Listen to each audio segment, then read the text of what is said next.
Welcome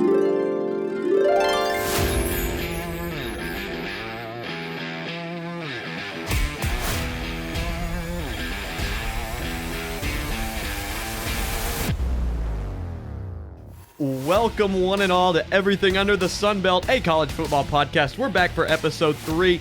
I'm your host, Brady Michael, alongside Easton John. How you doing today, my friend? It's a great day for college football, Brady. I'm excited. Yeah, we're right smack dab in the middle of those 49 days of nothing but football. We've got CUSA football on Tuesdays and Wednesdays and Sun Belt on Thursdays. But we'll get into one of those games that actually just happened the other night. We haven't ran into that issue thus far, recording on Fridays. But if you want to follow us, you can follow me, Brady, on Instagram at Brady_Michael. That's Michael, replace the I with a 1. And over on X/Twitter at BMichael with Michael the same way. And Easton, where can we find you? If you want to follow me on Instagram, it's Easton.John_. That's EASTON.JOHN_. You actually nailed that for the first time. Yeah, let's get it. I know my Instagram now. I got it down. Just took a little time. We'll go ahead and get into our segments. We have Week 8 game reviews to get into alongside looking ahead to Week 9. And then we'll have our random segment at the end, which there's a lot of action we'll have to talk about there. But starting out with the Week 8 game reviews, we'll go to the one that was just a massacre. Thankfully not on national television. South Alabama, they rolled into Southern Miss territory. South Alabama 55, Southern Miss 3. And I have in our notes to have the stats pulled up. Easton, can you get that up for me? Yes. I'll go ahead and talk about some of the stats from South Alabama's side. Carter Bradley, the most mid-Sun Belt quarterback, 319 pass yards. LaDamian Webb finally got going for them, 20 carries, 102 yards, and 4 tutties. And then you have this guy by the name of Jamal Pritchett at wide receiver. Out of nowhere, 5 catches, 122 yards. Maybe creating a dynamic duo with Colin Lacey, who has been their guy all season. And looking at Carter Bradley, 622 pass yards in the last 2 games. So maybe starting to elevate a little bit in the Sun Belt. I mean, this game was a massacre from the start. Double-digit points in the first half, 14, 17 points. And then also, I mean, just absolutely terrible game by Southern Miss. And they're really showing their colors right now. I mean, that win A-State had against them is not looking too pretty right now. No, I think the team is sort of given up. And go look at the team stats for me. I want to get a look at the yardage of offense by each team and get the difference there. Yeah, so it was not good in the slightest. I mean, rushing yards, it was 287 in Southern Alabama's favor, and just 103 rushing yards for Southern Miss. This is insane. 360 passing yards and 46 passing yards for Southern Miss. Yep, give me the total. So the total is for South Alabama, 647 total yards. Southern Miss, 149. Might be the biggest difference you're going to see all season at any level. Yeah. And when you look at it, Frank Gore Jr., the least amount of yards in a Sun Belt game this season, only 37. Terrible. And I think it's safe to say, before that, the quarterbacks, they played 2 of them this game. 7 of 20 for 46 yards and an interception they combined for. I think it's safe to say that Will Hall is gone as head coach now that they've dropped to 1-6. Oh, yeah. And are staring down the barrel of 1-11. Yeah. I mean, it's looking that way. And you know what? Since we're talking about Frank Gore Jr., he didn't lead in rushing yards. He led in receiving yards in this game for Southern Miss with 2 receptions for 22 yards. Yeah, showing that he's a little bit dynamic, but at what cost? At what cost? Seriously, this game was just absolutely terrible. I mean, I don't even know what to say about this game. I mean, 1 for 13 on third downs. Yeah, that's not going to get it done. And when you have Edwards passing for 5 for 15, honestly, I kind of want to just move on. Brady, this game is just disgusting. The one thing I'll leave as a cliffhanger is, does Frank Gore Jr. transfer up instead of going to the draft? I think that might be something to pay attention to. But we'll pay attention to Georgia Southern against Louisiana Monroe. Georgia Southern 38, ULM 28. And Georgia Southern coming off the big matchup with James Madison the week before in Week 7, and James Madison really put it to them, and that Yes. was a game that seemed like it was going to decide the East. Mm-hmm. But you look at stats, Davis Brin, the Tulsa transfer QB, 240 pass yards, 2 touchdowns.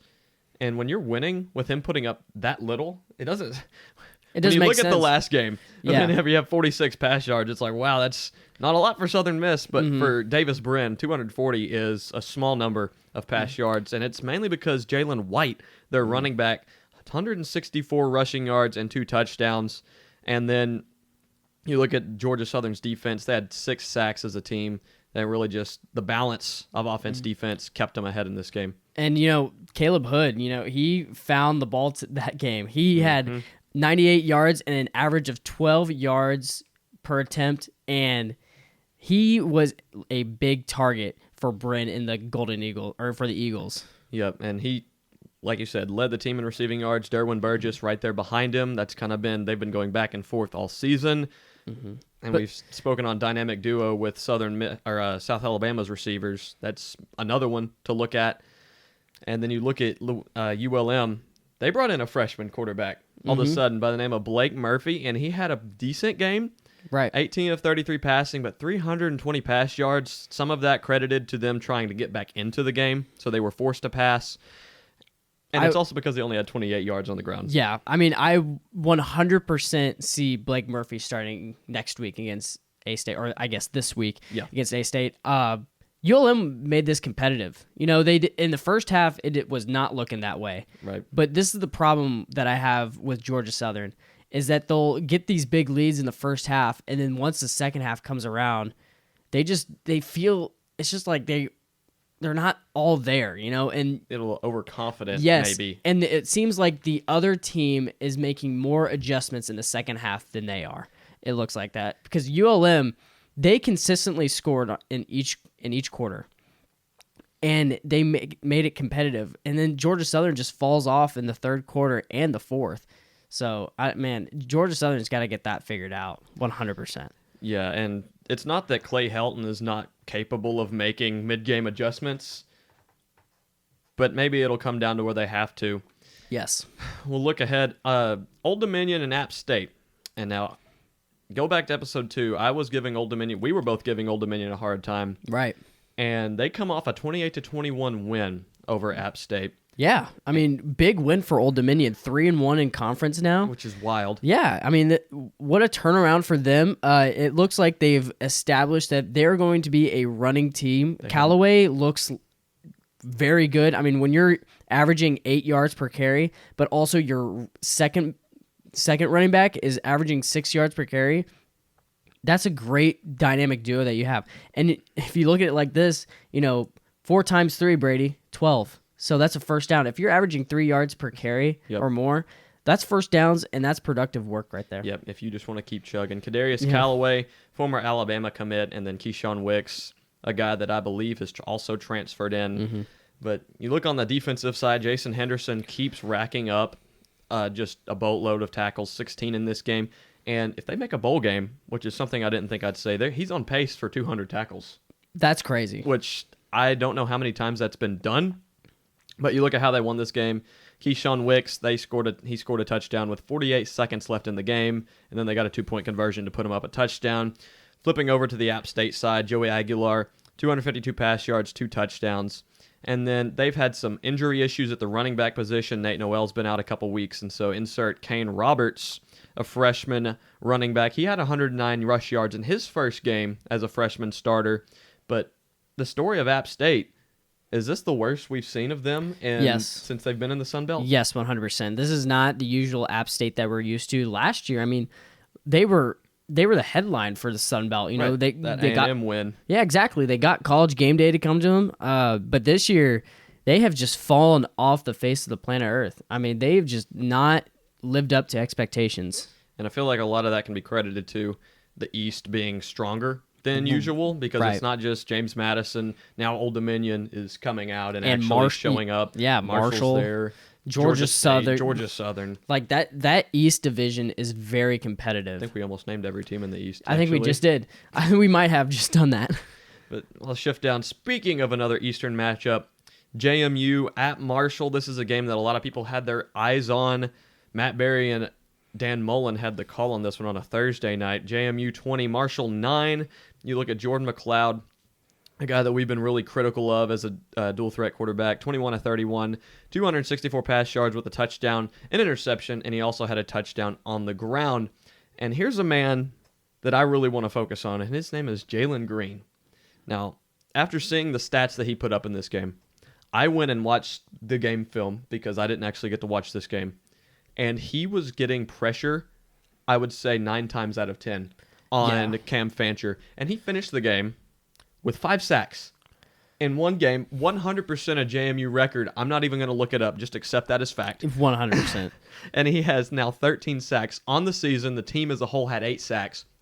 How is this JMU defense better than it was a season ago is my question. I have no idea. I cannot answer that question.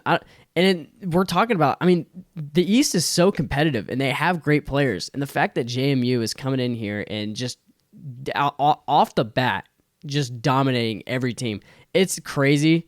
And also another point on their defense is, in the Sun Belt, they haven't let up more than 20 points. Well, that's crazy, especially because that Georgia Southern game, an offense that's putting up over 30 a game. Yeah. And they held them to what? I think 13? Yeah. It's crazy, and man, it sucks that JMU can't go to the Sun Belt Championship this year, which I'm so mad about, and I forgot about that. I thought it was just 1 year, but it is rough for them. Well, we know the NCAA is a bunch of people in suits that don't care about how student athletes feel. Exactly. We'll get to that point a little bit later, but I 100% agree with that. You know what? I'm not going to get into it, because then we'll be here for a while.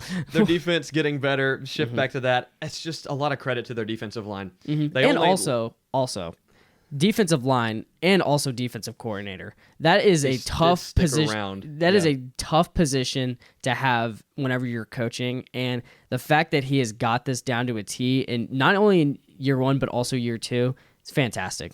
Continue, Brady. Yeah, they only ended up losing Ukwu from last year's defensive line, and he's an 8th-year senior now at Ole Miss. So, I mean, you brought back so many guys. I think that's a lot of credit. You basically brought back your entire defense. Marshall's stats real quick. Cam Fancher, 173 pass yards and an interception, which I'm shocked he didn't throw about 9 more with how much pressure he had. He actually had an incredible game to be pressured and rushed out of the pocket or had to step up nearly every play. Yeah. It was just disgusting, and especially because they didn't have Rasheen Ali at running back. They had to start the backup Ethan Payne, who only averaged about 3.1 yards per carry.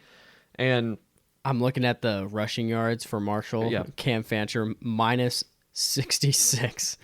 That's crazy. I want to know how many of that was sack yardage. 100%. Marshall, their only touchdown of the day, came on a 94-yard kick return for a touchdown.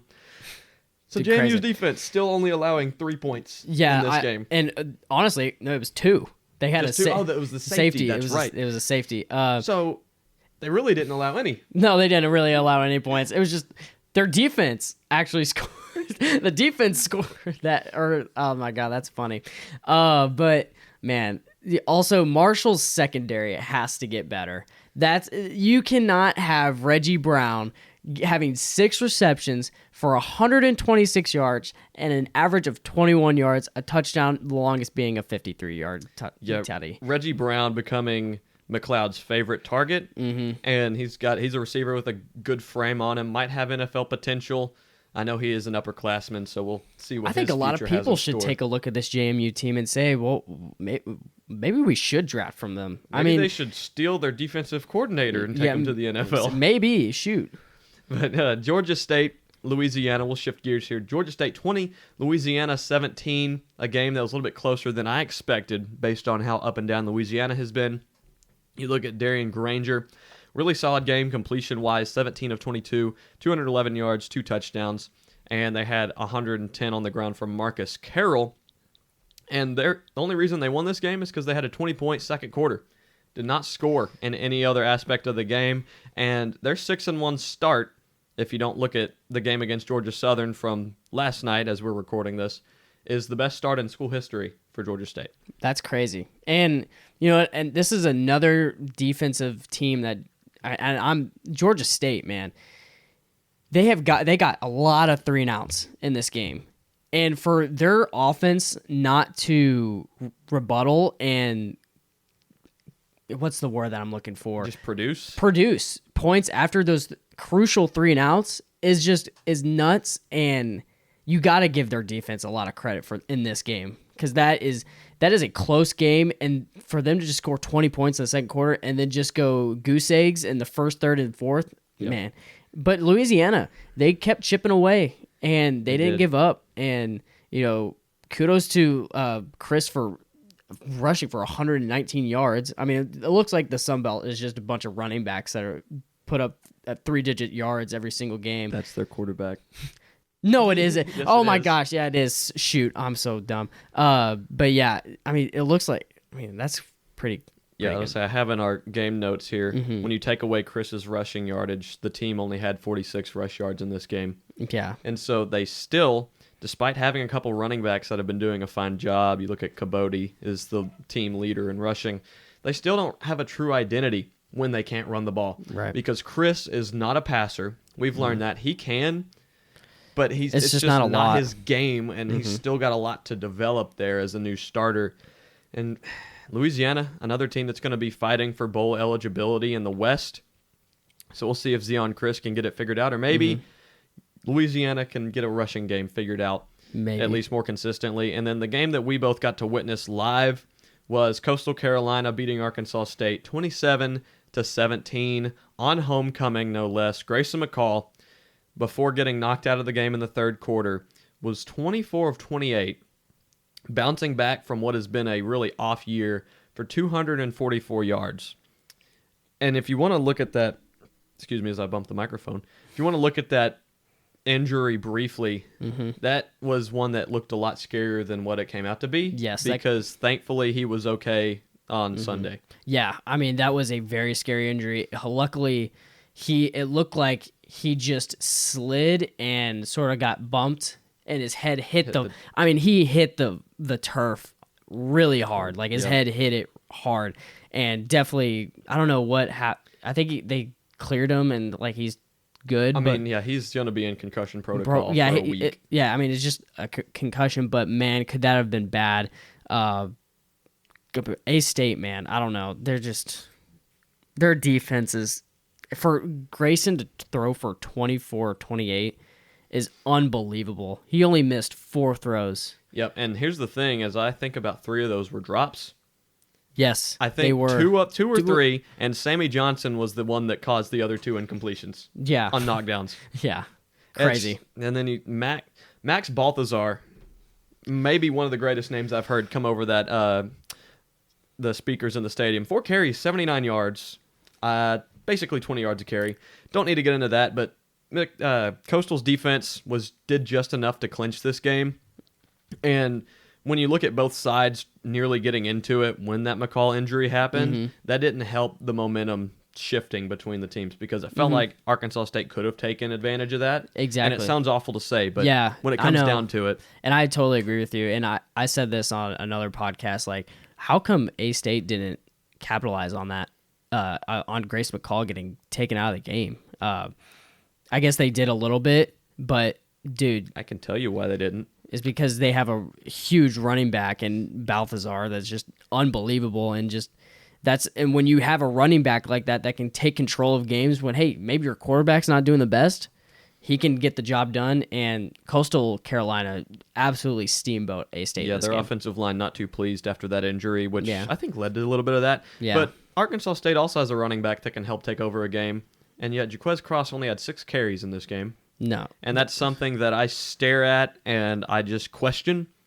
41 yards, too. It's not like he wasn't getting any momentum on the ground. Jalen Rayner in this game, a little off target, but 19 of 35, 306 passing yards, continues to put up big numbers, 2 tutties, 2 interceptions, and 52 yards on the ground.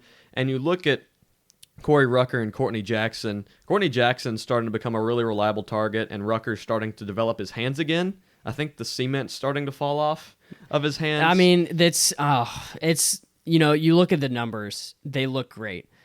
But you have got to catch the ball on a deep pass. He takes his eye off the ball. I know which play you're talking about.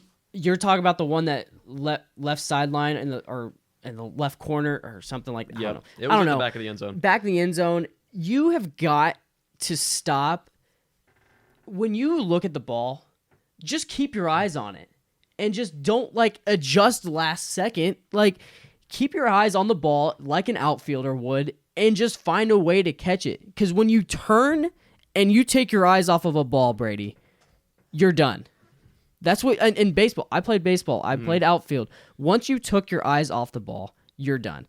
The stats look great, but they could have been better. This game, and also A-State got 2 touchdowns taken away on third down. 2 that's called penalties that brought it back. Blame the refs. Penalties. Blame the refs all you want, but I would concur and say that this was undisciplined football by A-State. It's also a missed field goal in there too. Missed field goal as well. This was undisciplined football, and that's not going to win you football games. No, this is a game Coastal that they Carolina, the reason why they dominated so well in this game is because they played clean, they played with class. Yep, and we're going to go ahead and go to a break. When we come back, we'll get into the Week 9 preview next.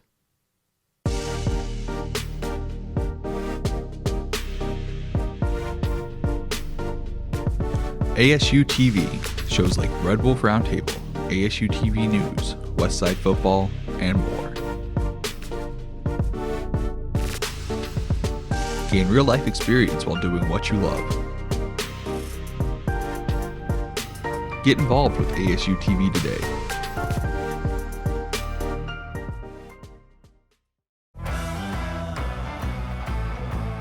Here to deliver the latest news on A-State sports, ranging from football, basketball, baseball, and more. I'm your host, Tristan Harlan, alongside your other host, Cooper Melder. Red Wolf Roundtable is your local sports source. Tune in to Red Wolf Roundtable to get your fix on sports talk and news.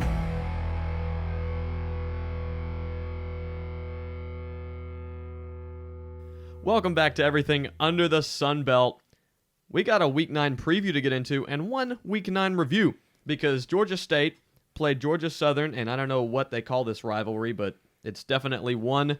This happened just the other night. Georgia Southern pulling out a game that looked like it was going to be a blowout, 44-27 in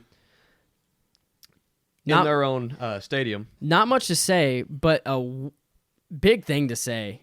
How about Marcus Carroll rushing for 208 yards, averaging 7 yards per carry with 2 tutties, and the fact that they lost this game, even when he rushes for that much, is just disrespectful, Brady. It really does feel like it because he was a guy that was getting going early in the game, and then once they got down at half, it was 27-7 at half. They had to turn the ball to Granger, and that's whenever they had those 2 interceptions come into play on his part, and you flip sides. Davis Brin didn't have the pressure of having to get back into the game. 334 pass yards, 3 touchdowns, and you had Jalen White for them, another solid game after last week, 25 carries, 116 yards, and once Georgia State started trying to get back into this game, they got it within 13 right before the end of the third quarter, literally right at the end of the third quarter, actually. Mm-hmm.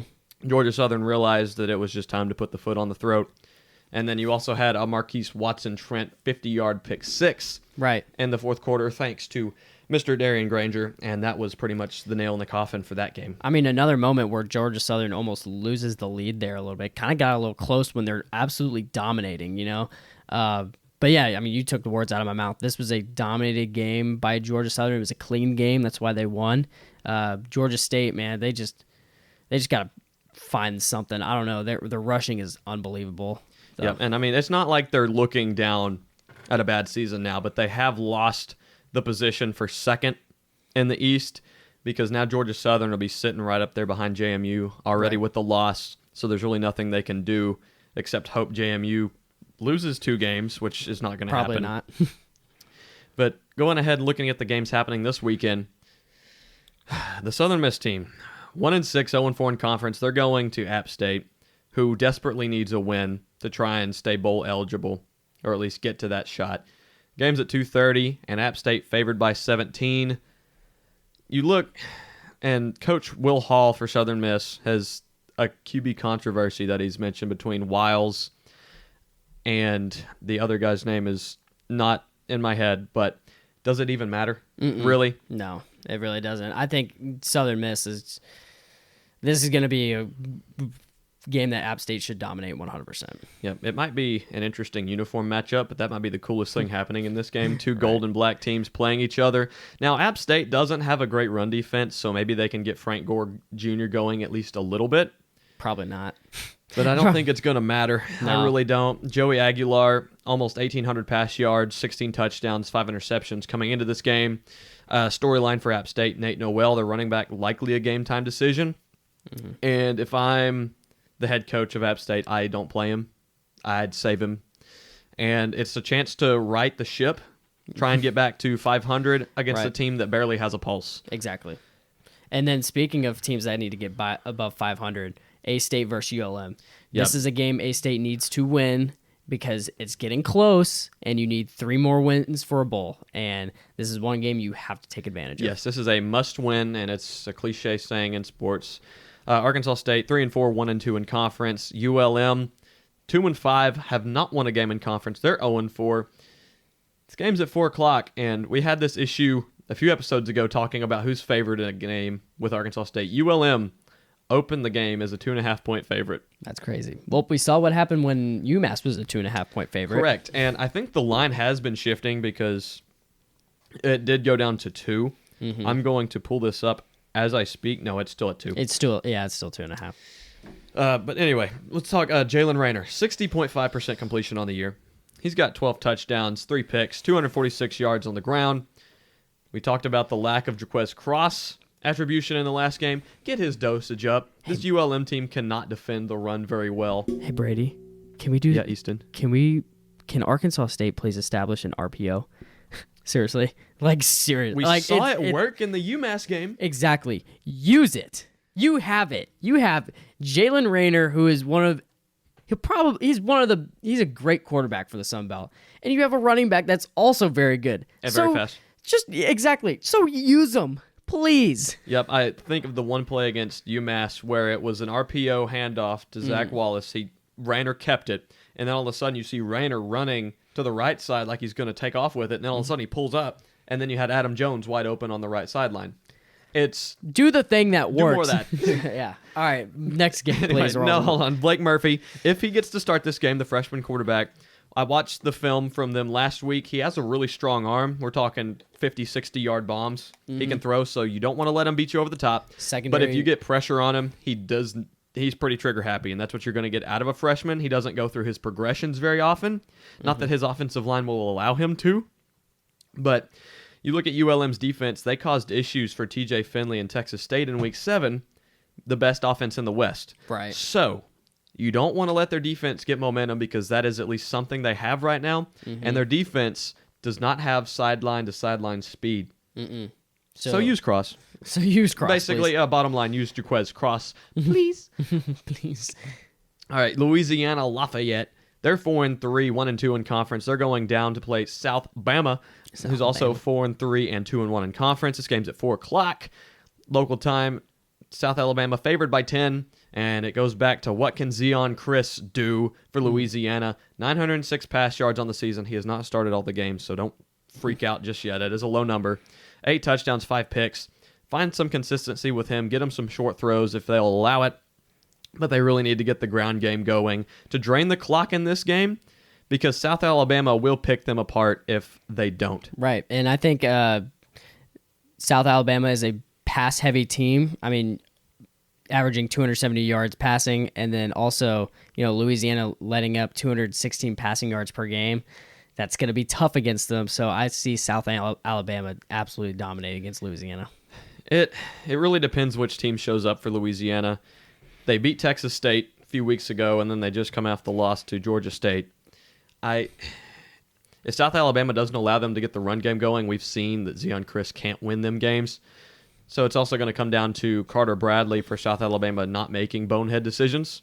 Just do what they've been doing. There is rain in the forecast. I have checked, so maybe that'll play a factor. Maybe.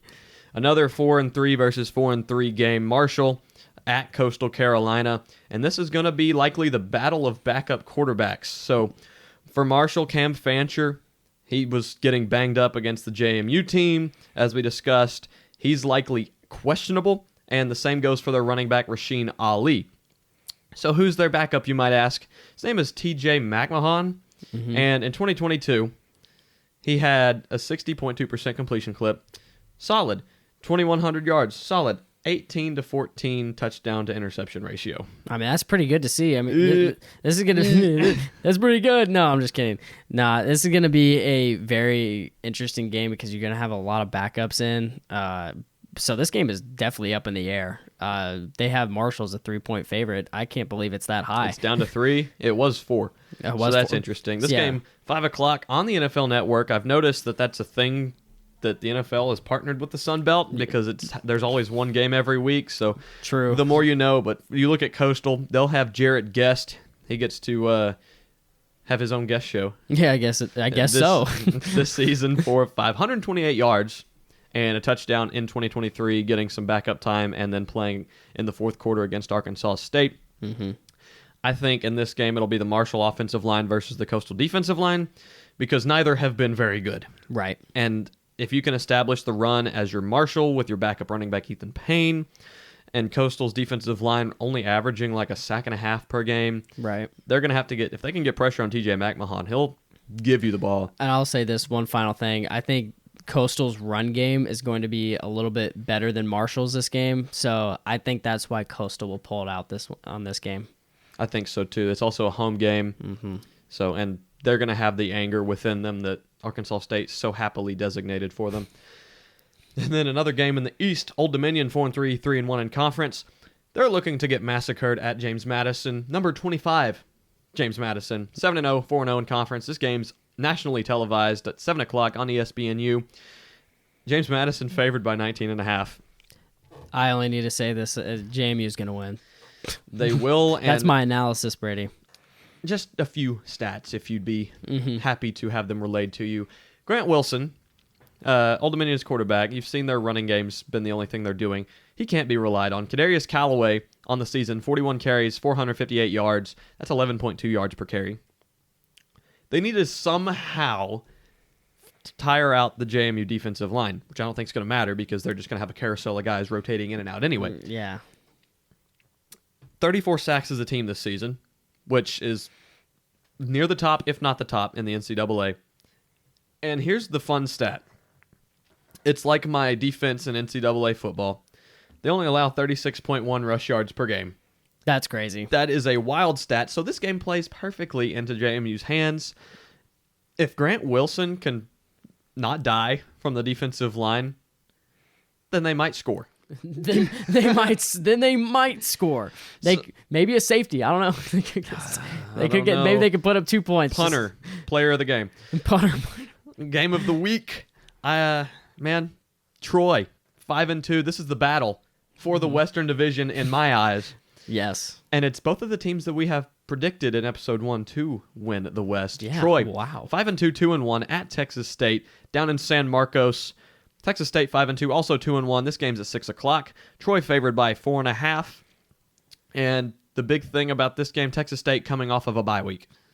Yeah, I mean, Troy's run defense is the one thing I want to point out. Only allowing 97 yards per game. I mean, Which is great. When you're the James Madison numbers just really skew that though. Exactly. Whenever your team is like sub 150, that's what you want to see. And the fact that Texas State has really relied on Mahdi. Ismail Mahdi. Mahdi. That's going to be a real big problem. And I think Troy is going to dominate in that sense. And I think Texas State's really got to find a way to figure out the pass game. Yep, and it's really weird to say, but I think ULM helped out Troy as far as like a way to really affect TJ Finley, which TJ Finley stat-wise, nearly 2,000 yards on the season, 14 touchdowns, 3 interceptions. This team functions and goes as Finley goes, and if they can figure out a way to at least cause him some havoc, then they're going to be facing a Troy defense that has allowed 3.3 points per game in the last 3 games. Yeah. That's crazy. And when Troy has this momentum, and this is why I picked them, because once they were a little shaky in the beginning. They were, Yep.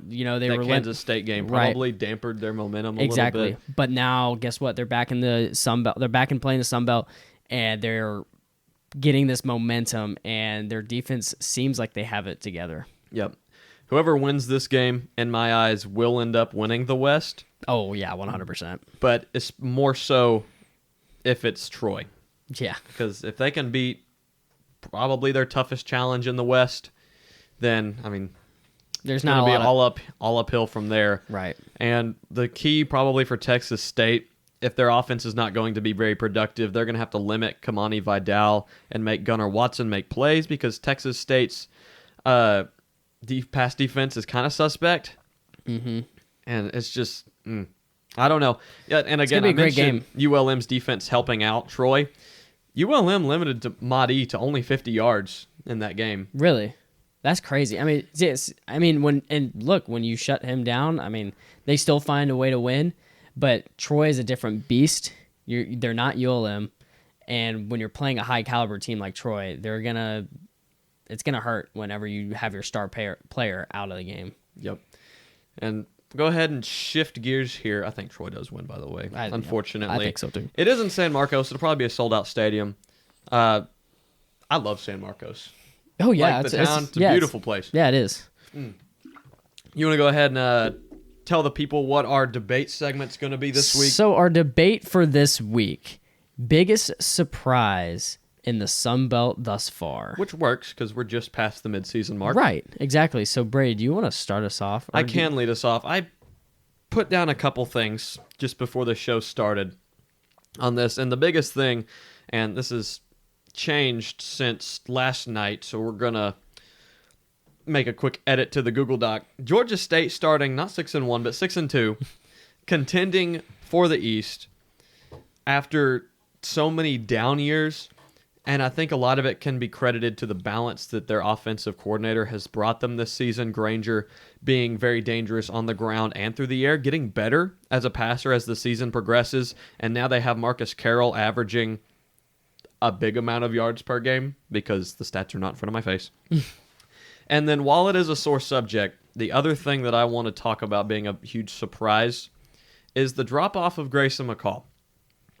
And when you lose your head coach to Liberty and you were going to transfer, you decide to come back, you were convinced that you could replicate what you've been doing, which is 3 Sun Belt Player of the Years. It's not that hard to try and take that bait. Right. You're running a different offense, and you put a lot of stock into it. And it's just not been very successful. A lot more interceptions this season, more than he's thrown in any other season as the Chanticleer starting quarterback. The Arkansas State game, before he was knocked out, was looking like his old self. Yeah. And a lot of that can be credited to Arkansas State's poor pass defense, but to see him get out there and make those reads that he's been struggling with this season and not having to run for his life is what you want to see, and that's what made him an NFL quarterback prospect.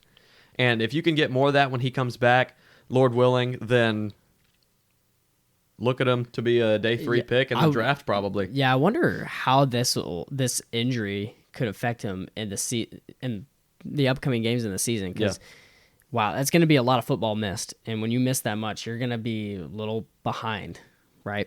Yep, and we'll see. I don't know the protocol they're going to have him go through while he's out. I'm sure he'll be down there on the sideline helping out Jarrett Guest in their home game. I guess. Considering you guessed. And then just the other one I'll slip in there, Clay Helton, voice crack, taking another transfer quarterback, and Davis Brin. From last year, they had Kyle Van Treese, and they didn't take a step back. So Clay Helton, proven he's a little bit of a quarterback whisperer, but in the transfer sense, instead of the Dan Mullen bringing in a freshman quarterback sense. And, well, shoot, now they have Georgia Southern right there behind James Madison in the East. So credit Clay Helton. He'll probably be taking a new job after this season. Right. And great takes, by the way. I like the Georgia State because they might be third in the East, but they're only 1 game back. Right, and it's a strong East. I mean, you've seen Georgia State the past few years. I mean, you look at their records to this point, it'd be like a 3-5, 4-4. There's never a winning record, and all of a sudden they explode, and that's what you want to see out of some of those teams that just hold their talent, develop the talent. Right. What are you seeing? I'm looking at the remaining schedule, and they have. Oh yeah, it's not pretty. It's no, not I know. pretty. They're gonna have a tough time, and they have James Madison, App State, LSU, Yeah, LSU. and then you have Old Dominion. I mean, I'm not saying There's that. the potential they could lose all those games. Yeah, But they'll- JMU and LSU are not going to look pretty. But they could. Hey, I'm not Maybe. going to put it past them to go into Baton Rouge and surprise them a little bit. Man, would that be crazy? But anyway, So my biggest surprise this year is JMU. I know we've talked a lot about them. They're not. They're how so? they're, Easton? they're back not only in the number 1 spot in the Eastern Division, but they're also back in the top 25. They were in the top 25 last year, and now they're back. This team is exceeded expectations in my eyes. When I saw that JMU was coming into the Sun Belt, I was like, oh, just another no-name team coming into the, Well, yeah, you look at some of those teams in the CUSA that are new Yeah. this year, and what is it? Sam Houston State? They're winless exactly. so far. And who else has joined in the CUSA? That's the only. Those are the only 2 I know. No, there's definitely more. Yeah, there's definitely more, but those are the I mean, JMU. Liberty's still relatively new. Yeah. There's definitely Jacksonville State. That's the Jackson- one. yeah. They're doing solid, which they're just barely chugging along. But there's Exactly. still no other team that's doing it like James Madison. Yeah, I and mean- it's their defense that's Yeah. gotten better. Is something we discussed earlier. And it's something to point on when you're building a college football team.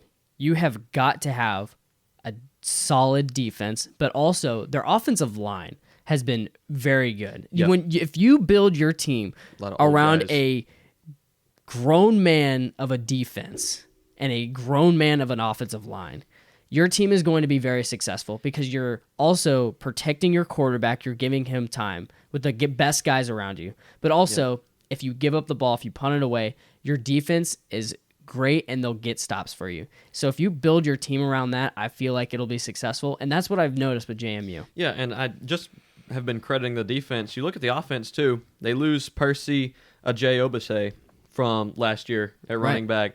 They lose quarterback Centeo, and their offense just takes maybe a half a step back. So when you improve your defense and your offense doesn't really go anywhere from last year, that's really no surprise at all. It's basically like the Alabama effect. When they lose guys and they bring them in and they're just as successful. They're the Sun Belt's Alabama, Yeah. JMU Dukes. Yeah. I think that's our final point we're going to leave you with. Yep. That's all I have. I mean, JMU has been very successful this year, and I'm very excited to see what they do in the next coming years. We'll see. They might end up trying to make a jump into a bigger conference with all the maybe. realignment stuff happening, blah. But anyway, the sun is setting here on everything under the Sun Belt. We'll look ahead, and maybe next time we're rolling around, we'll not be talking conference championship stuff. So we'll see. I can't make any promises, but I'm Brady Michael, going to sign off along with Easton John. and we'll catch you next time on everything under the Sun Belt.